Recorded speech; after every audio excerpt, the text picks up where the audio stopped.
and welcome to Real Doofs. I'm Drew. I'm Brian. And I'm Laura. And this is our pop culture movie podcast. And today is going to be our special annual. I think we pretty much do this every single year. I think we've skipped once because we didn't like the movie and we were like, let's just watch a Best Picture winner. But this is our annual Oscars Best Picture winner. So this is not going to be quite like our normal ones where it's a pop culture phenomenon. It's something that hopefully, I mean, it won Best Picture. Maybe it will have an influence on pop culture over the years, but it's going to be a little bit more of one of those quiet ones, I think. Okay. But so before we dive into it, Brian, Laura, good to see you both. It's been a couple weeks. How's everything going? Good. Yeah. I was just telling you before that I am going to go to a 90s con this weekend. Fucking love Get to see a lot of Saved by the Bell people. This will now be the third time that I'm going, so I've seen a lot of them, but I am really excited. They're having most of the cast from Scream will be there, and they're doing a panel, so I'll get to see all of them. I think the one Neve Campbell was supposed to be there, but she canceled. But like Skeet Ulrich, Matthew Lillard, Rose McGowan. Yep, she'll be there. Yeah. Sweet. And then I'll also get to meet my Ethan Embry, one of the loves of my life. Him and Justin Long. I wish Justin Long was going to be there. Yeah. If the two of them just made a movie together, Laura would be in heaven. I would be. That would be great. And Yeah. Drew, you said you were watching something? Yeah. Did you just go, ugh? No, me? No, I didn't. No. I maybe I did say like, but it was more not like an ugh, but an a good one. Like that's a good one. Ugh. If you had Justin Long, Ethan Embry, and what's my other Steve Carell. No. Buscemi. Martin? The one that's also in that thing you do. Steve Zahn. Zahn.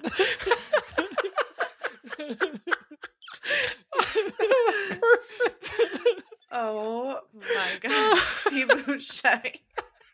Can you imagine if I was like so excited to meet? I mean, I would be so excited. I would be. He's like a great guy. But I'm like the love of my life, Steve Buscemi. Every time we see him in anything now, I'm gonna have to say that. Okay. But yes, that would be a fantastic movie. Those three would be like that would trifecta. Yeah. I did watch a movie or a show over the week last week. I binged it. I couldn't stop watching it. It was a show that like people are talking about, but like not a lot of people watched. It is on Hulu. It's called Paradise. Okay. It's a someone at work was telling me about this. I think it was me on Friday when we went out to dinner.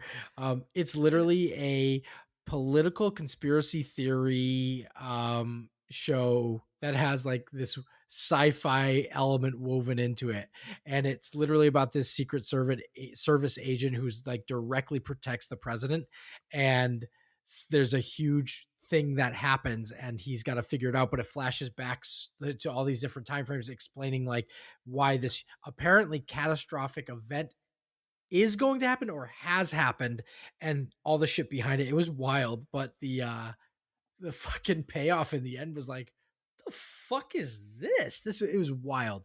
The seventh is only 8 episodes. The first episode got me hooked. I was like, It was like 1 a.m. I was like, I have time to start another one. I only have to get up for work in like 6 hours. Yeah, let's do one more. And then I finished it by the end of the week and I was like, I can't fucking handle this. This is wild. So that was it was crazy, cool, twisting, turning. You were hoping someone did something. You're like, they're gonna get it. And then you're like, who the fuck is this? It was wild. You said it's on Hulu? Yeah. Okay. 8 episodes, just called Paradise. You know what I did start watching that you had suggested? What's the that? After Party. Oh, yeah. Any good? It's so good. I'm only on like the 3rd episode. Thank God. Okay, I love it. Yeah. Yes. It has like everything that you could want in a show.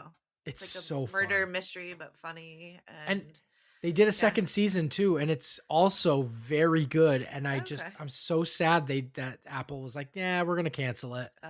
So like 2 seasons of pure goodness. Yeah. It's really good. I'm so happy you're watching it, Laura. Yeah. That's awesome. Cool. Brian, anything new for you? Yeah, I was recently on a plane for 6.5 hours twice, and I watched 4 films. And I'm going to tell you all the films, but I think you're going to be mostly excited about the last one. But I think all 4 kind of gives a snapshot of who I am as a person. I watched Saturday Night Live, the film, which was great. The one with all the big name actors. I watched Kraven the Hunter, the shitty Sony villain hero. I told Drew about these the other day. Yes. I didn't know about what came after on the way home. On my way home, I watched A Real Pain. Yes. Have either of you and seen I watched A Real it Pain? on the way there. I did. Laura saw it. Laura's the one who told us to watch it. It's really good. I was like, I know the second movie that I'm going to watch on this plane, so I want to start with something like funny and light. I had not seen a trailer for this film. Oh, it's not a light film. No. Well, it's funny, a very but it's not heavy light. film. Yeah. Yeah. Wow. What did you think about the ending? You mean how kind of open it was? Yeah, just like it just kind of weird open. It ends, and you're like, oh, I just have to guess what happens. Apparently. Yeah. And there's no, like that, you don't though. get any closure about no anything closure whatsoever. I But totally it was like really that. great. It was that was really good. Yeah. And then my final movie was Heretic. That's you literally watched the 2 I watched on the way there. Oh, really? In the same order. Bad order. I think of what I know that I saw. Heretic is with Hugh Grant, and it's a horror movie, an A24 I feel like thriller. we should all be really proud of me for watching this movie why on my own. This is the movie that I think it is, and that he watched this. Yes, I mean it wasn't like super gory, but it was definitely a stressful movie. But once I was watching more it, thriller than horror until you get to the. Have you seen it yet, Laura? No, but I want to watch it. You got to. I won't spoil anything. Psychological horror thriller. Yes, Ooh, but he does a Jar Jar Binks impression, and that's all he does. Yeah. He does. It's very good. I mean, Hugh Grant is just incredible in it. He plays such a fucking weirdo. Yeah. But the whole time it's like thriller. Like it's thriller. It's very interesting. Like the arguments that they're making about religion and humanity in general. And then the closer you get to the end, the more it becomes like a traditional horror film. But I don't know. It just didn't freak me out all that much. Yeah. Okay. That was a good one. I'm gonna have to watch that. I don't think I watched anything new on the way home. I watched, I didn't watch anything new. It was just the way there was the new stuff for me. Our entertainment system went out, so I did watch like half of Tetris on my phone. The one with the Apple TV. Oh, yeah, that one. It was like direct to Apple TV. It's Tetris with the guy who played Elton John in the Elton John biopic. Taron Egerton, who's great and fantastic in that film. Okay, but it was fine. I only got halfway through. I fell asleep. I'll be doing lots of long flights coming out, so maybe I'll save some of these to watch. Yeah. Yes. All right. Well, I'm glad that we've watched some new stuff. Before we actually watch our movie, I wanted to play a little bit of the game that Brian got me for Christmas, the Poorly Explained Movies, except this is the Real Doofs edition. I went through and pulled every card that is a movie that we have watched on this podcast. Okay. Now, I would say about a quarter of them are ones that we watched with you directly, Laura. The other ones were with Joe. So there are a few on here that are older. I think you will get them. You were a listener literally the entire time. Criteria as to being a member on this here. So I'm going to start off and just you both. It's not a race. Just either throw it out or agree with each other. Okay. So.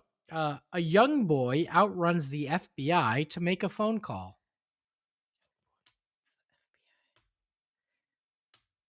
This is going to be a speed round as well. I'm only going to give you about 10 seconds. Okay. Is this you just said take? Yes. Okay. I was like, you just said take your time. I did, but now I'm not going to. You've got 40 seconds. Time, you got 10 seconds. Sorry. Yeah. All right. Here's one that we watched together. A janitor writes all over school property. Hunting. Yes, Good Will Hunting.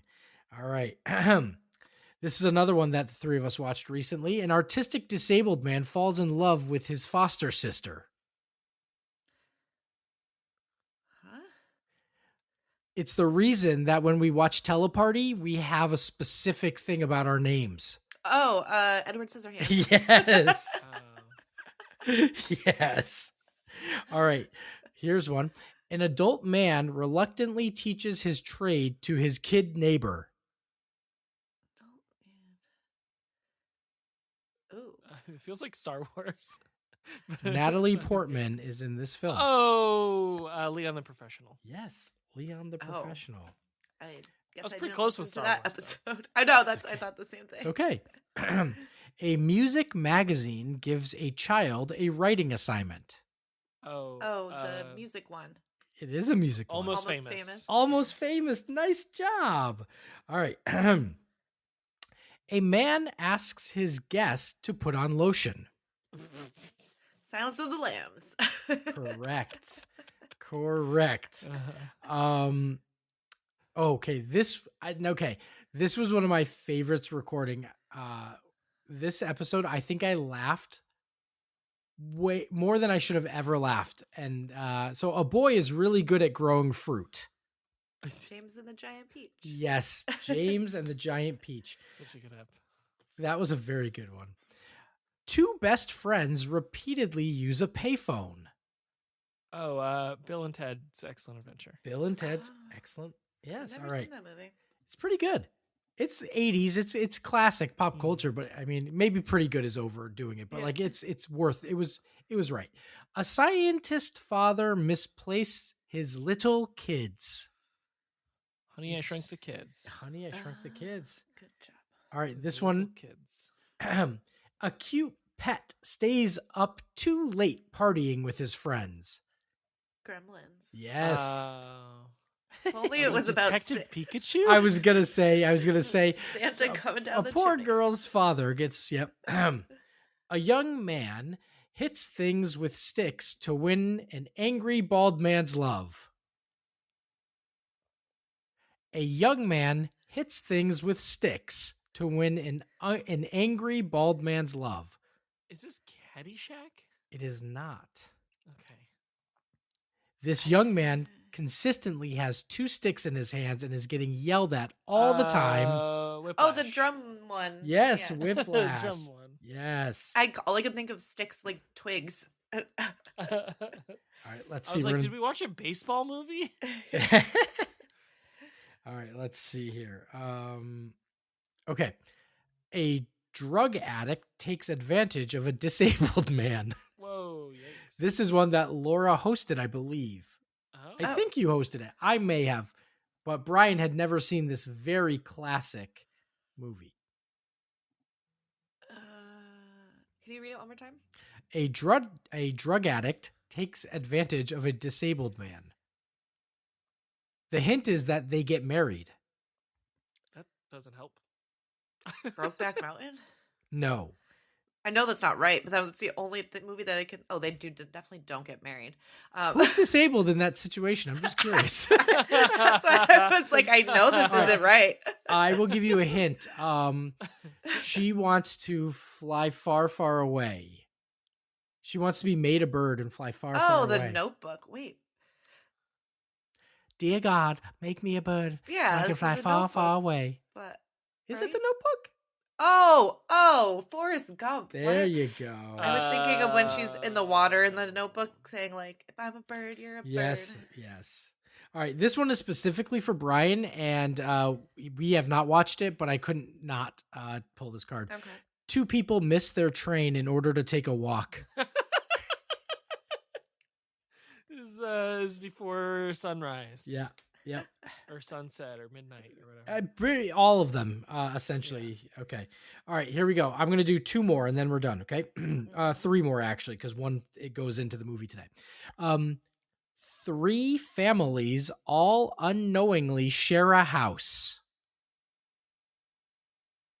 Parasite? Yes, Oh, Parasite. I forgot that you guys watched that. Three Okay. families? Yes. Oh, I lied. There's an extra one I'm going to do here. Yes. There was one family. Wait, Laura, you have or haven't seen? I've seen it, yeah. Okay, one family living in the basement or in that area. Oh, I forgot One about family the owned the house, and one family came in to Gotcha. A man with a bowl cut kills a lot of people. We watched this together. A bowl This cut. is Javier Bardem. It is. But it's is it No Country for Old Men? It is. Oh. Yes.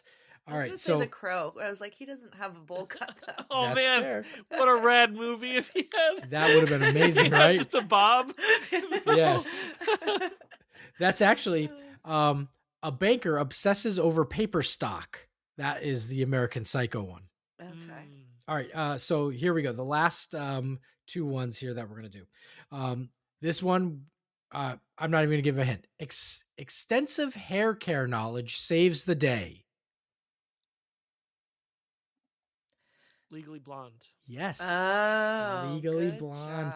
And the final one is not one we've watched. We should put it on the list, but it does actually lead into our movie today. A sex worker goes to the racetracks. Pretty Woman? Yes, Pretty Woman. And speaking of sex workers, we're going to be watching 2024's Best Picture winner, Anora, today. Okay. I had no idea what this movie was about until just now. I didn't know it was about that. Well, I have something planned for us. So, okay.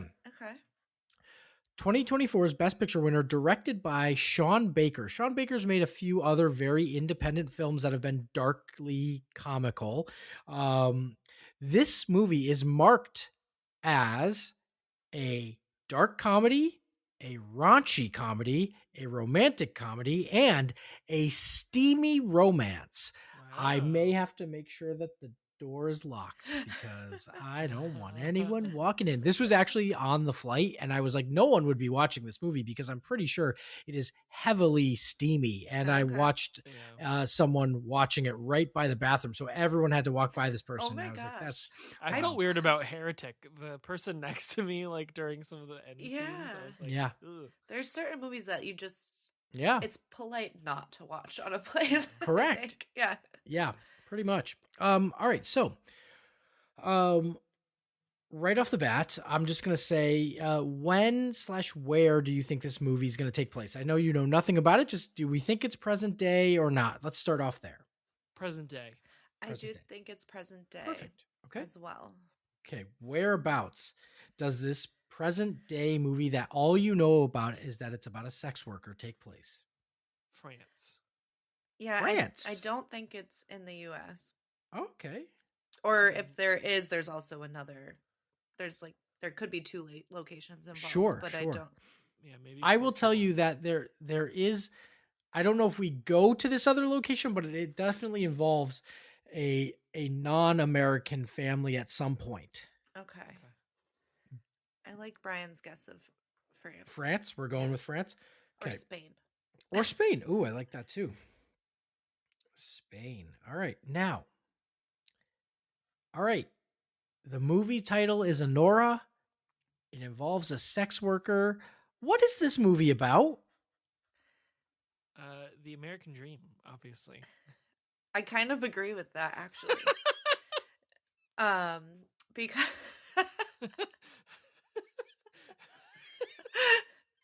I think it is some sort of romantic movie or like romance movie in some way.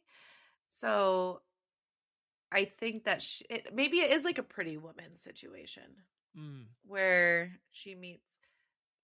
Wait, is that the card that he said was going to relate into this movie? Because now that would make sense. Or did I? Or yeah. Okay. Yeah, he said Pretty Woman. Okay, so yeah, then I wonder if she meets someone and falls in love with them. That's like a rich person or something like that. That's where I kind of see like the two countries come in. Like maybe she moves, or like he brings her somewhere. Yeah. Maybe it's like a reverse situation, and it's like a really rich sex worker who gets a poor person into prostitution. Or is he the sex worker and she's the why does she need to be the sex worker? That's fair, right? Yeah, I don't know. In my head, they were both women, so I think that maybe says more about me. Okay. I like where you're going with this, Brian. That seems like it could be good too. Yeah. With that, well, do you want to add anything else to your basic plot? Because I like what you have so far. But I do have a special assignment that we haven't done really in a long time. Okay. Now that you've decided what this movie's about, I would like you both to work together and describe to me a scene from the movie.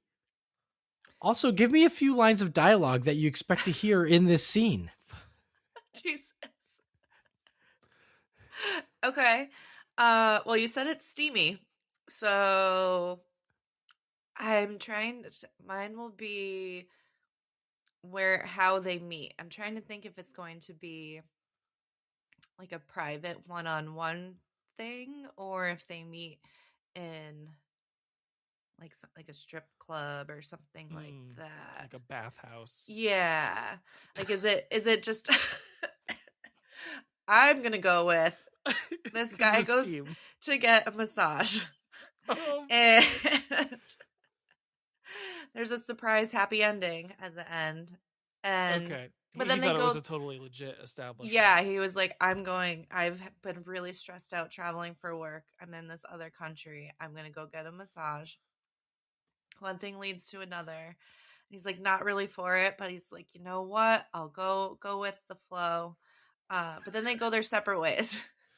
Okay. And so then it's they like run a Before Sunrise situation. I've never seen that movie, so I don't know. But then they run into each other like real life every day. Mm-hmm. And she doesn't remember him because she sees so many people. Down in the table. Oh God.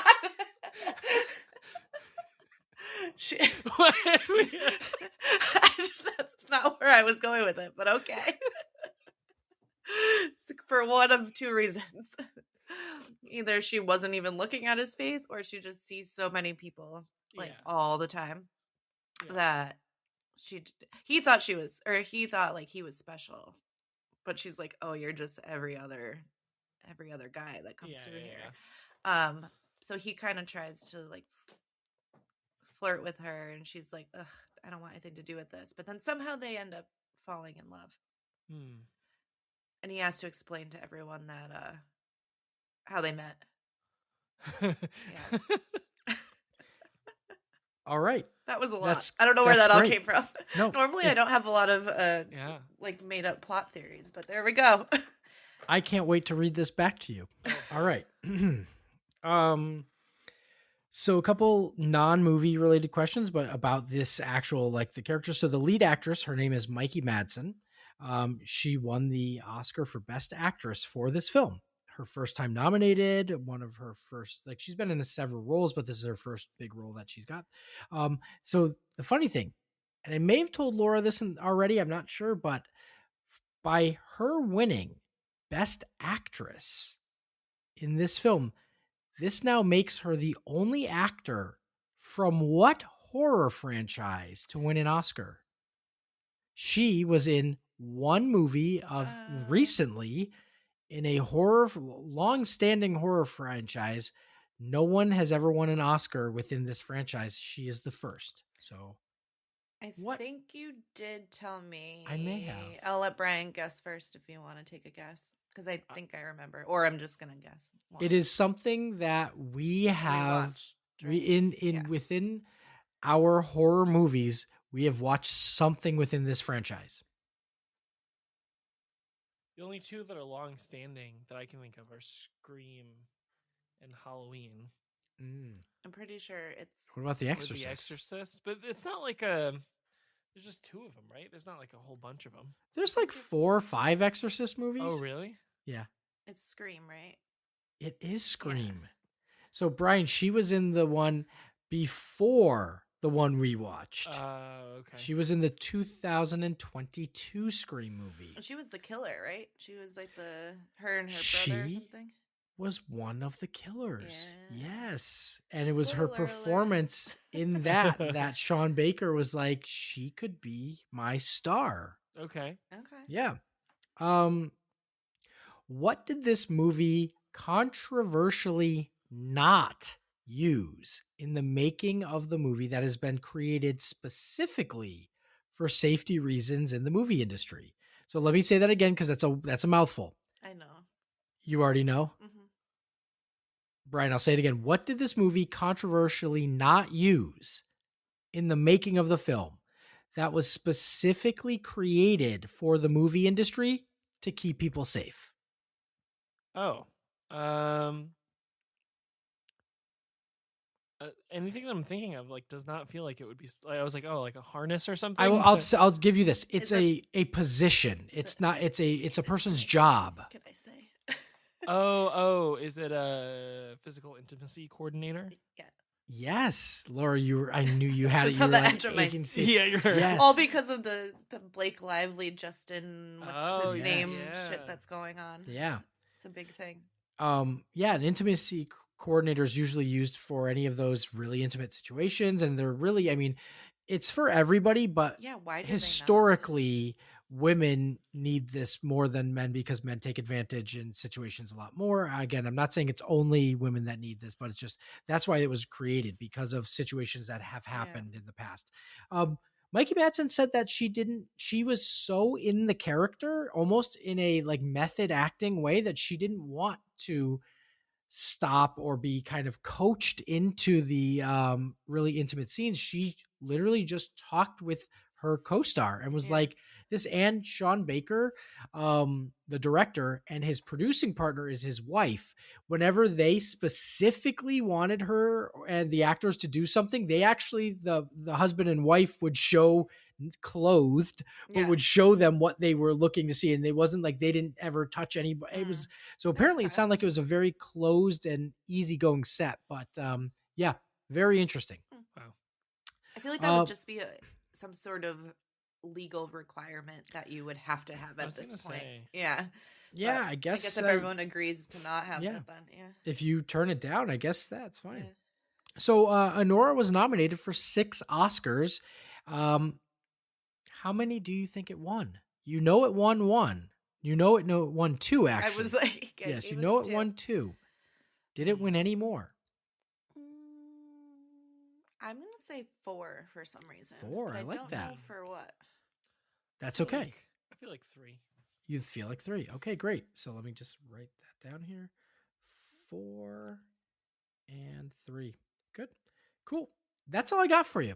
So we're going to dive in and we're going to sex things up. All right. All right.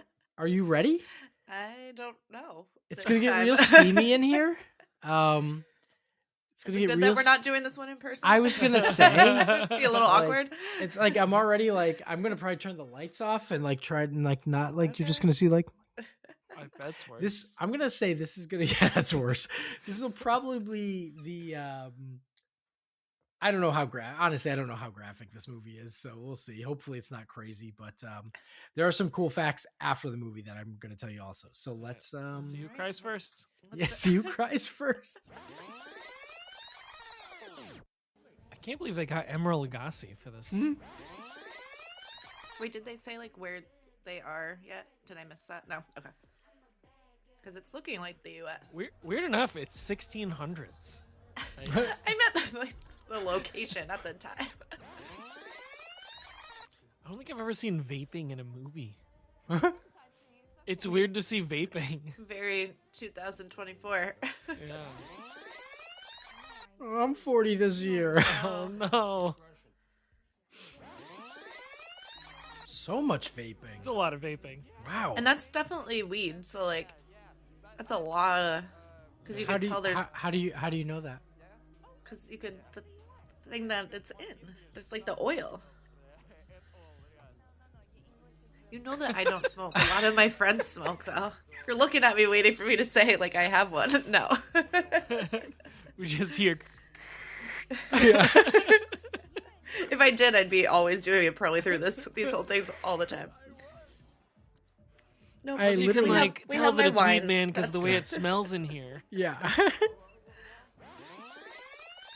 Mikey Madsen actually didn't know any Russian before this movie. Oh, really? And she needed a dialect coach for her Brooklyn accent. Okay. It's very like Fran Drescher Brooklyn. Yeah, accent. it is. Oh, it is. Why? It is what?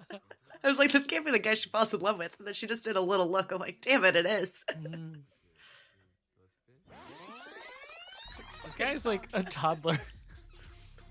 Yeah, like literally I could see Timothy Chalamet playing this kid. Yeah. Yeah. Very same vibes. See, I can never stick the landing when I try it. You're practicing your stripper moves at night. I must have missed the pole at your party. Must be hiding it well. Well, it was covered with tiny plastic babies at the time. So. Brian was doing all these acrobatics at the hotel, and he was like, "Drew, can I come down to your room and just show you this?" And he did this split. It was insane. Yeah. And then you're like, 10 grand to stay the night. Mm-hmm. Luckily, Brian said no. This kid's gonna just crack like a fucking egg in a second. Let's just... I don't think there's any lasting longer for this kid. Crack like an egg. I've never heard that expression before. That was on the fly, y'all. But I mean, it works. Yeah. Mm-hmm.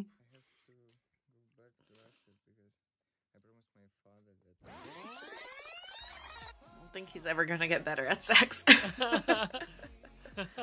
I watched video of rabbit. Yes?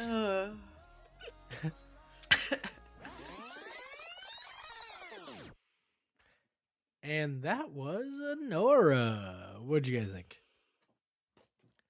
I really liked it. Yeah, that was not what I was expecting. I was going to say the same exact thing. Not what I was expecting at all. But it was very good. Like, maybe I should watch more of the Oscar nominated movies than I do. Hey. Maybe they're onto something here. You know, they're onto something here. With all these awards and stuff. Maybe these are good. That's funny. Yeah. Well, listen, the one that wins it was Best very Picture good. isn't always the best picture. It was funny. Yeah, I'm glad you liked it, though. When I didn't think it was going to be that funny, but... Yeah. Especially not at first. Like, I feel like it took a little bit to get into it. Yeah. It was... I liked the kind of comedy that it was. Like Yeah, it was dark. Dark, but, like, not an obvious humor. Yeah. It was just interesting. Like, as soon as the people who are supposed to help annul the marriage, once they all come in, it like changed tone drastically. Yeah. It almost reminded me of Parasite a little bit, where it was like Yes. a different kind of movie up Yes. until that switching point, and then it was like, this is a completely different movie now. I just really liked it was like a flip on a typical like what you would think this movie is going to be, of where it's like drug dealers, or like even he joked at the beginning, like, oh, my family is a drug into dealing drugs or gun dealers, but it's not. Like, they're just a rich family that wants to protect their reputation, and this little kid that doesn't know any better. And I don't know, it took a different turn than I thought it was going to, which it had me nervous too, because it was setting up this whole first act to be like a love story, and I'm like, when am I supposed to like this guy? I fucking hate this guy. Yeah. I think I said that at the beginning. I was like, this can't be the guy that she falls in love with. Like, there's no way. And then it kept going in that direction, and I was like, why? Yeah. This guy's awful. Yep. Yeah. And as soon as he ran out the door, I was like, yep, there it is. He's a douchebag. Yeah, it was funny. She gave him that one side eye, and Laura's like, oh, it is. I was like, she does fall in love with him. Yeah. Oh, man. Well, and then there was like a couple other scenes where I was like, oh, maybe this is a story about like her grifting him or something, because it like there was like one or two moments where I was like, oh, I can't tell if that's a side eye of like, oh, I really like this guy, or oh man, I could really use this guy's money. Right. Yeah. I don't know. I never thought. I mean, obviously, I think that helped her fall in love with him, or like want to be with him. That was definitely a plus.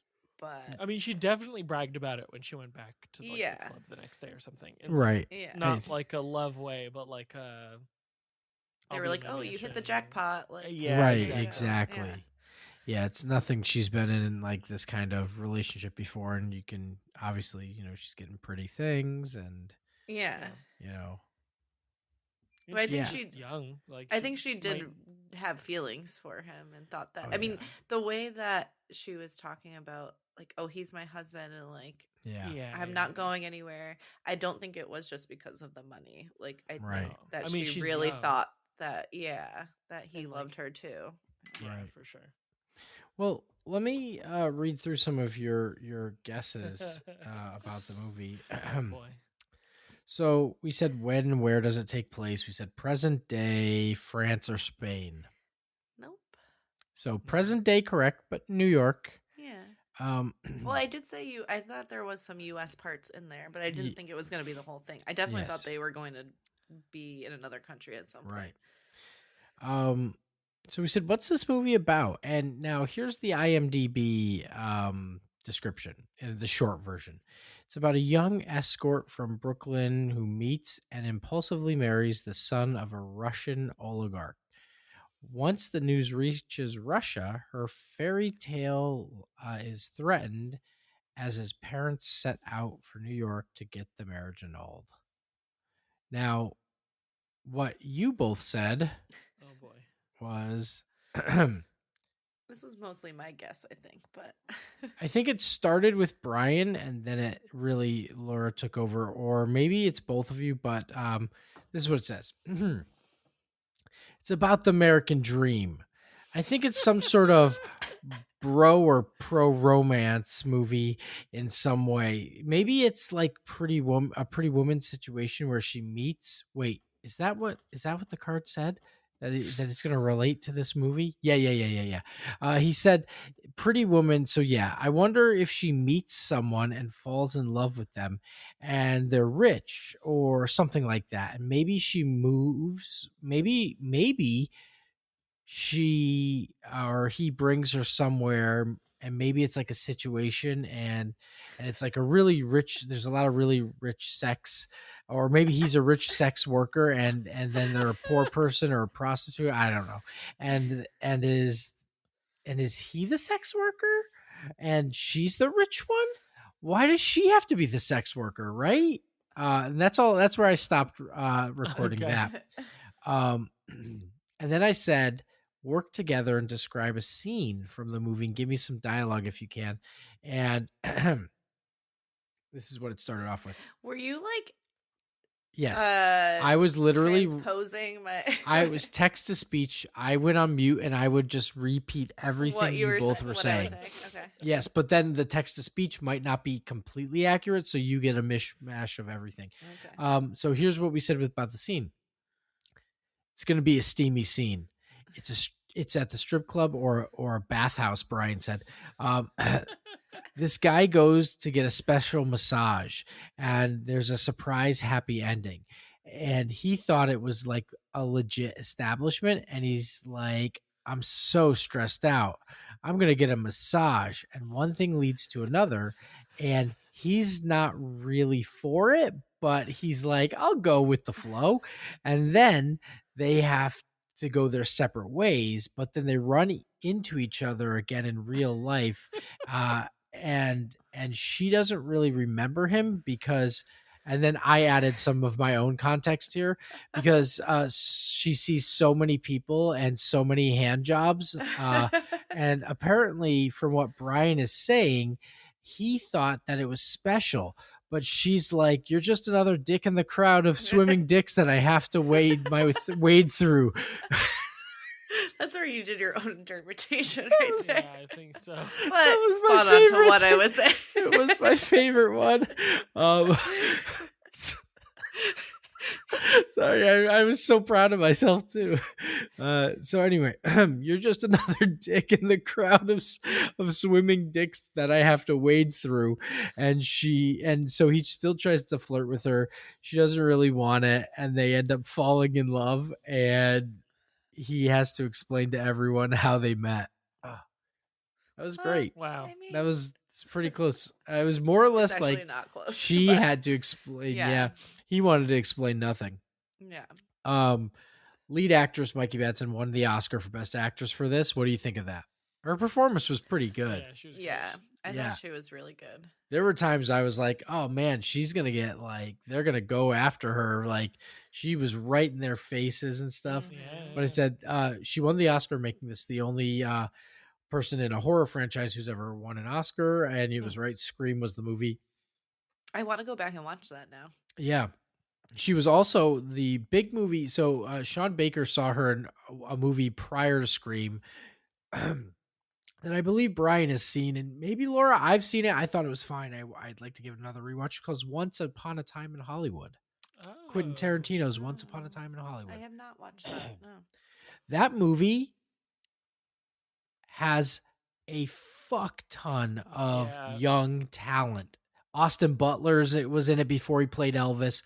Mikey Madsen. I'm trying to think of the girl from The Substance, the younger one, Margaret Qualley, I think her name is. Fucking Sydney Sweeney is in that. I love her. Ethan Hawke's daughter there from Stranger Things. Yeah. Maya Hawke is in that.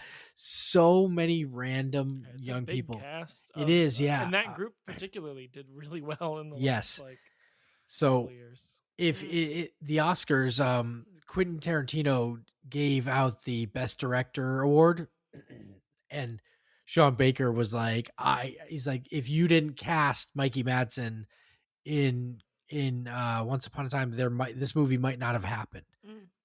So good, really nice. So we said what was controversially not used in the making of this film. It was the intimacy coordinator. I didn't realize how much fucking was in this movie. That's so shocking. That they did not make them have that. For sure. And she talks about it, how it was kind of like she didn't feel the need, like it was very close knit, stuff like that. So like good on them, but like that was the amount of sex in the movie and like how it was done. I was surprised. Movie was nominated for 6 Oscars. How many did it win? I had a 4 and a 3. Movie took home 5 out of 6. Oh wow! Damn. Best Picture, Best Director, Best Actress, Best Original Screenplay, Best Editing. It only missed Igor for Supporting Actor. That makes me mad. I know.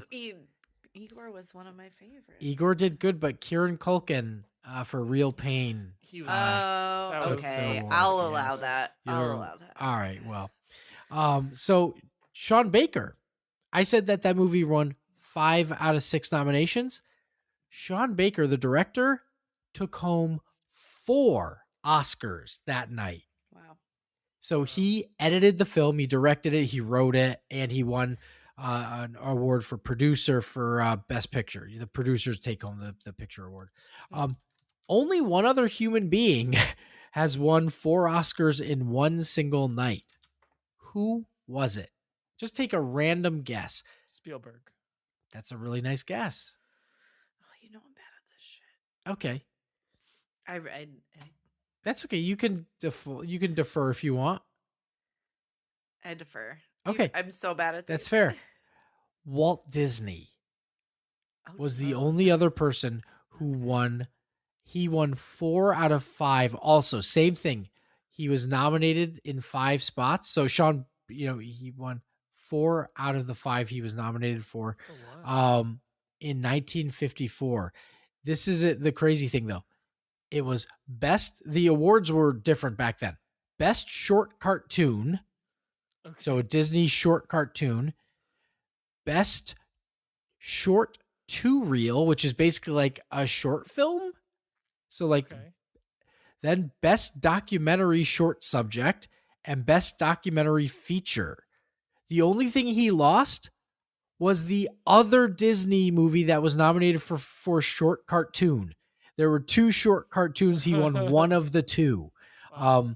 But Disney won a ton of documentaries all the time because they used to do like animal documentaries, like National Geographic documentaries, all the time. They were Disney Presents. So they always one documentary. So pretty interesting. Is Sean Baker also an actor, or because I Googled, because I'm like, oh, what other movies has he done? And it came up with An American Werewolf in London, which I love that movie. I think that's a different Sean Baker. Okay. Because I'm like, he's either too young to have acted in that, and also too young to have. He would have been a kid in the movie, so if there was a child part, that maybe, but okay. No. As far as I'm aware, I don't think It may be a Sean. different person then, because I'm like, there's no way that. Right? Yeah, I think. I mean, he may have Oh, he been an might have actor been at like. some I think he point. might have been like a little. Oh yeah, he was just like a background person. What, in the movie? Yeah, it says dart player number 2, so he probably Oh, was like interesting. maybe like a teenager or something. Maybe I don't see it like listed as any 54, acting so credits. Yeah, but yeah.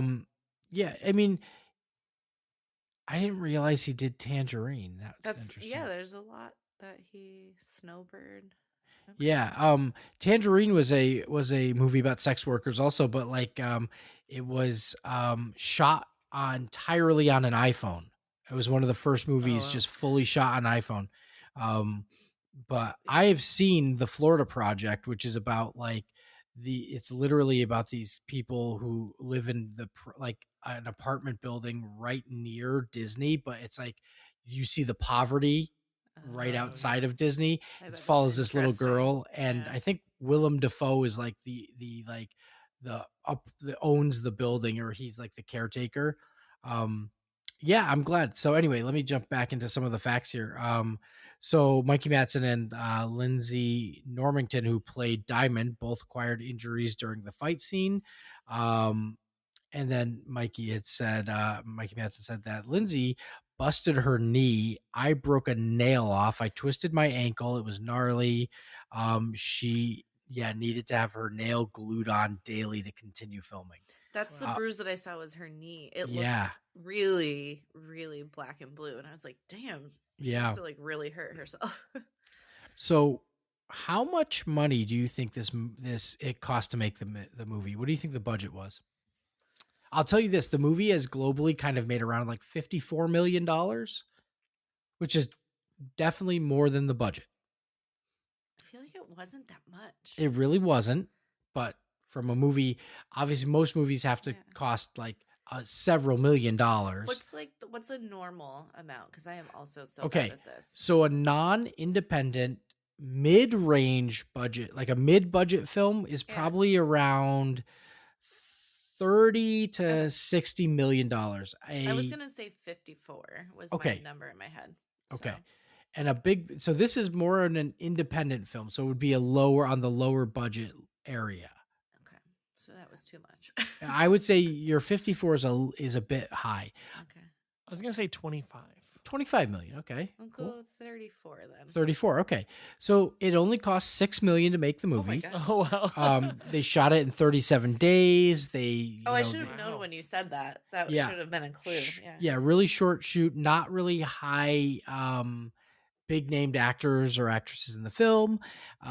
So they saved some money there. That short amount of time though. Like even though it wasn't anything super crazy, that's still a lot. It is, but it's definitely a shoestring budget nowadays for like even for independent. They shot a lot of everything. There was no special effects. They shot everything like I guess that's like true, they didn't create sets. They shot things on location. Mikey Madsen moved down to Brighton Beach 2 weeks prior to shooting so she could actually meet with locals and like hear them talk and actually learn. She started working with sex workers throughout just to kind of understand them better. Here's the kicker of it though. The movie cost $6 million. It went to the Cannes Film Festival and won the Palme d'Or, which is like the main prize. And Neon, the company that distributed the picture, knew from there, like the reception it got, they were like, this could be a big movie. So Neon, which is a very low budget, they're like A24 and Neon are like the two high hitters now for independent.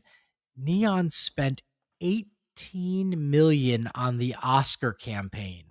Wow. 3 times the budget of the actual film on the actual Oscar campaign, because like the for your consideration ads, commercials, putting it back into theaters for a week or two.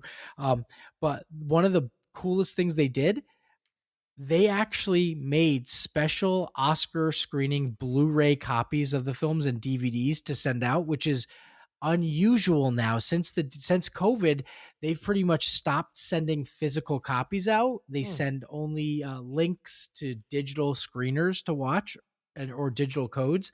And they were like, their concept was, we wanted people to have something physical to hold on to. And whatever they did, man, it paid off, because the movie ended up winning Best Picture over The Brutalist, which was the that was the one that everyone expected to win. Yeah, this was the underdog. Brutalist was the top pick, but the Brutalist got some bad press right at voting time. It was found out that they had used AI to enhance the Hungarian accents on some of the actors, which is not like helpful in this movie. But yeah, right. It wasn't like an end of like a game ending thing, but there was just a lot of bad thought of using AI in movies, especially when the writer strikes and the actor strikes have happened. But it also anyway, that was it. It also, I think, shows that money does play a big part of who wins, because if they didn't spend the money on doing all this, then they probably would not have won. There's literally a I don't know if you're familiar with it, but an Adam Explains It All, or Ruins It. Adam Ruins Everything. I think it was an episode about how the Oscars literally buy, for the most part, buy the winner. They throw lavish parties. Actors or actresses throw parties to convince you. They spend all this money on the campaigns. You have to campaign. They send you out on all of these late night talk shows. Like it's what they do. They buy the awards. And I was thinking that this whole time, I'm like, yes, this is a great movie, and I'm glad that we watched it. But I'm like, is this the best picture of the year? I don't know. I mean, I hear The Brutalist is a fantastic movie, but it's also the longest movie. That was one of the jokes Conan made. He was like, man, I love that movie so much, I just didn't want it to end. And it didn't. So a lot of it. But that kind of makes a little more sense now. Yeah. But so I don't think we're going to break out the Doof meter for this, because this is about, the Doof meter is about, how it's affected in pop culture. I think we can just give it a rating. Yeah. Did you enjoy it? Like a 1 through 5, 5 being, this was a really great movie, I really enjoyed it. And a 1 being like, no, thanks, not for me. And all three of us can rate it, because none of us had seen the movie. Who wants to jump in? I would give if you need it. Yeah, what do you think? I am actually very in between a 4.5 and a 5. Okay, awesome. Maybe a 5. It was really good. I don't know. I enjoyed it the whole time. There were some parts that were a little drawn out, but I understand why. There was like that feeling of like you needed to build up to something. Definitely. Maybe now I'm going back to a 4.5. Okay, that's all right. Because I feel like there was a lot of build up, but then it kind of wasn't as much as you expected it to be. That's fair. That's cool. Does that make sense? Yeah. I'm on like a straight up 4 for the movie. I enjoyed it a lot. I don't know if it was my like best movie I watched last year, but it was like definitely really enjoyable, and I rooted for it to win also. I don't know why was so against The Brutalist. I was just like, fuck that movie. But I was. We'll have to watch it to compare. Well, on our own. I don't think we're going to be watching. No, we're not. Our movie. We're gonna have to watch that on. We did that once. What was it? Oppenheimer. We watched. Yeah, the only 3-hour movie we're watching next is going to be Titanic, and that's going to be well worth the price. Yes. Brian, what did you think? Give it a rating. I think I was thinking this was like maybe a 4.5. Nice. I thought it was really good. It was fun though. It was funny. Like when we're on the same page. Yeah, it was a lot more fun. I think it was just the beginning that threw me off a little bit. I think it was like a little bit like. I think it was like, supposed to. Yeah, I was like, I really was having trouble placing like what direction the movie was going. It was so fast paced, and I think that was supposed to be on purpose too, for like her. She was in a whirlwind like romance, and we were like watching it happen, and it was like, this when is he just like somersault on the bed. I'm like, this cannot be the guy for you. No, right? like fucking dick out, somersault. This is not it. I was impressed though. I was like, this kid's moving into place quickly, and I'm like, yes, but no, like it was. Oh, sorry, Brian, I interrupted No, you. yeah, What, no. more of your take on the movie? Oh yeah, I mean, I think that was it. I mean, I think I did like how the tension built in like the second part, because I think you're right. Like that whirlwind at the beginning got me too, because I was like, wow, we got to be almost done with this movie. It was like a quarter of the movie. Yeah, and I was like, oh man. and then even when they like, I think they like, they were just constantly fucking and everything, and then all of a sudden it was like this, like the music was slowing, and it was a shot of the mansion. It was just slowly backing out, and Laura was like, and that's it. I She can was feel like, that, but I don't know if it's because you said in advance that it had an Uncut Gems feeling that I was waiting for something. I don't know if I would have felt that without you saying that. Yeah, I probably shouldn't have given anything away. No, that's fine. But I thought of that as watching it. I'm like, oh, I wonder if I'm like when's the other shoe gonna drop, right? Because I know that it's coming, or would I have felt that normally? Yeah. Yeah. I think I would have. I think the way they set it up was very much to like, that this can't end well. Right, exactly. Yeah. Can we talk about our favorite parts? Yeah. If you got one. I loved when they first go to his house and you realize that these like the quote unquote like bad guys are not bad guys, and she's beating the shit out of them. Oh, they were so funny. So good. That is considered the home invasion scene though. That took 10 days to film that, and it took a long, because it was so long. It was, yes. But I was just laughing so funny, so much with it when the other guy comes when Toros gets there. Yeah, he's like, why do you tie her up? Like, just it's this a little girl. He's like, she's not acting like it. Yeah, don't untie her. He's like, she's gonna get you. Tried to warn him. Yeah. No, that was just really good. It was like, super chaotic, but that poor guy got kicked right in the face and just like immediately got a concussion. He was never the same. Never the same again. He really wasn't. It was like a slow degradation over the rest of the film. Which I think he was there for like the comedic like relief of everything going on. Yeah. Like Igor is literally just like I don't want to touch you, but like you can't go anywhere. Like I'm like, please don't run anymore. I'm gonna have to tie you up. He's like, I liked her being the like kind of the badass through all of it. What's the movie? And I was trying to think of the name of the movie the whole time. Drew had told me to watch forever, where the woman like tries to invoke revenge on the guy that like raped her like friend or whatever in college, and she ends up getting murdered at the end. Promising Young Woman. Yes. It gave me a lot of those feelings of like, this chick is like badass and gonna do whatever she needs to do. That was another wild one. But no, it was good. Yeah, I liked the scenes where she started speaking up for no like unabashed confidence of like, get the fuck out of my house. Confident. And then the same thing when Igor like busts up all the glass and she comes like marching from the back. Get out your fucking phone and dial it.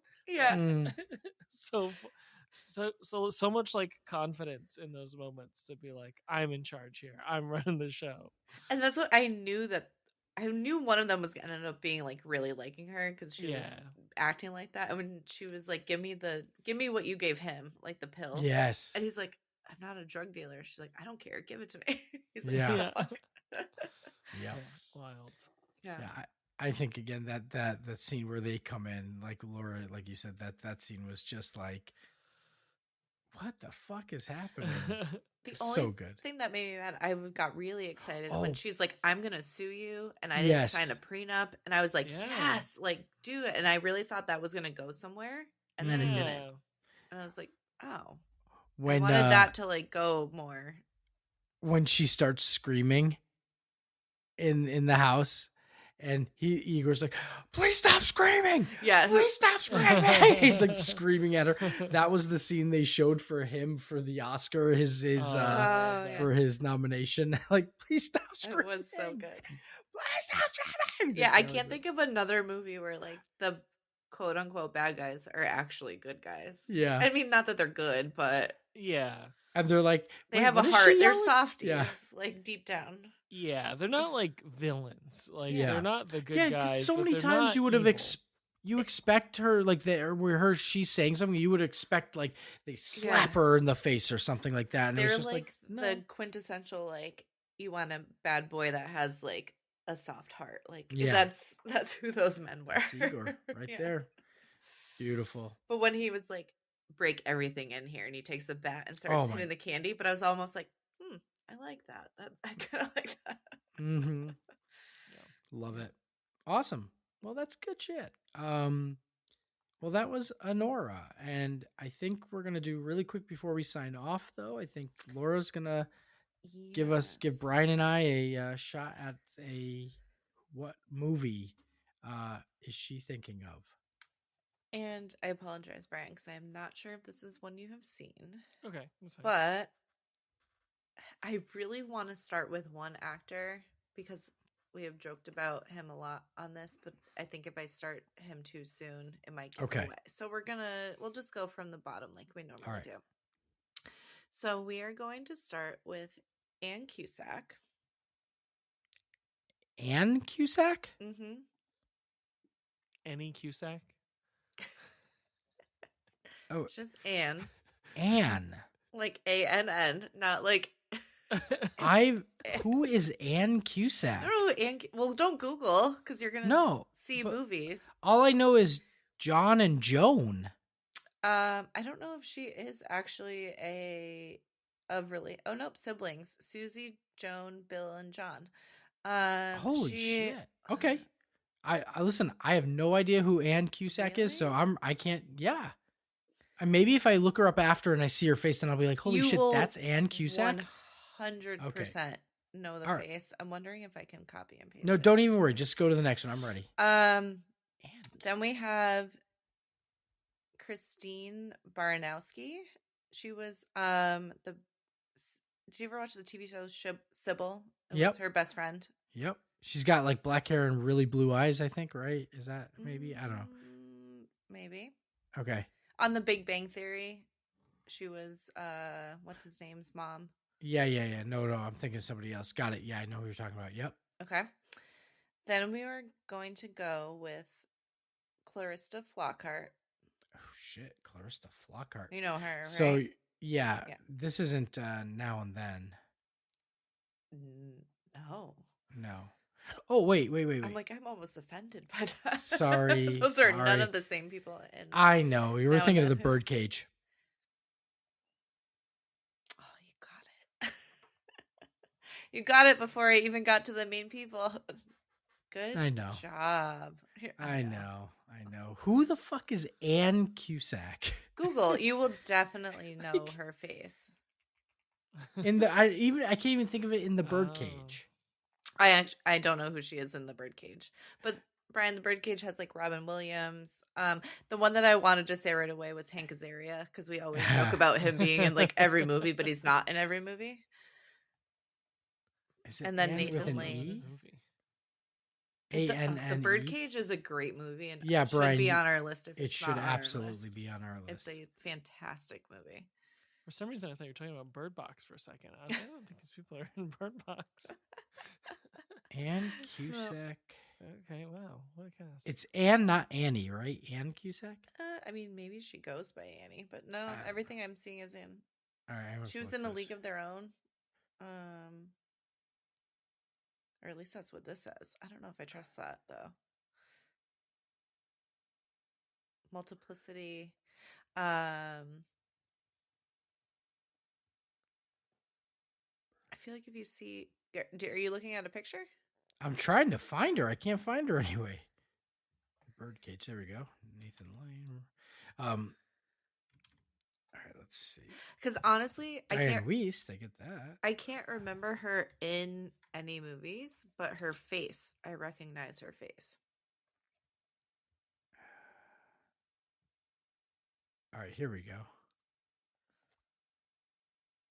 Yeah, okay, I've seen her before. I had no idea. You know where I know her from? She was in I used to love the Jeff Foxworthy show way back in the day. And she was like the neighbor wife on there. Yeah. I've definitely seen her and stuff, but like never thought she looked like a Cusack or wow. I didn't know that was a sibling. Holy until crap. That's wild. I don't think I ever knew her name, so I never put it together that was crazy. All right, well that's good. The more you know. Yeah, I'm glad I got that quick. I was literally like, Callista Flockhart's only been in one movie as far as I've ever been concerned. So I was like, yeah, it's got to be The Birdcage. And then I was like, oh, Christine, yeah, she's in it. She's in it too. She's the wife or the mom, I mean. Right, well, good job. Thank you. All right. Well, with that, I think we are going to take our leave tonight from y'all. Thanks so much for tuning in. Take our leave. Take our leave. Right. I do declare I will be taking my leave. I know, it was like so formal. Now we all have Pardon to say my absence from this here podcast that you have me be a part of. All right, fuck off. I must be taking my leave to get my Pokemon cards. He sounds like the father on The Notebook when he's like, we're there at that lunch and he's like, I do declare. Like, are you trying to do a little bit of Benoit Blanc in there too? Yeah. It's just dumb. Oh my god. All right. Well, bye. You know where to find it.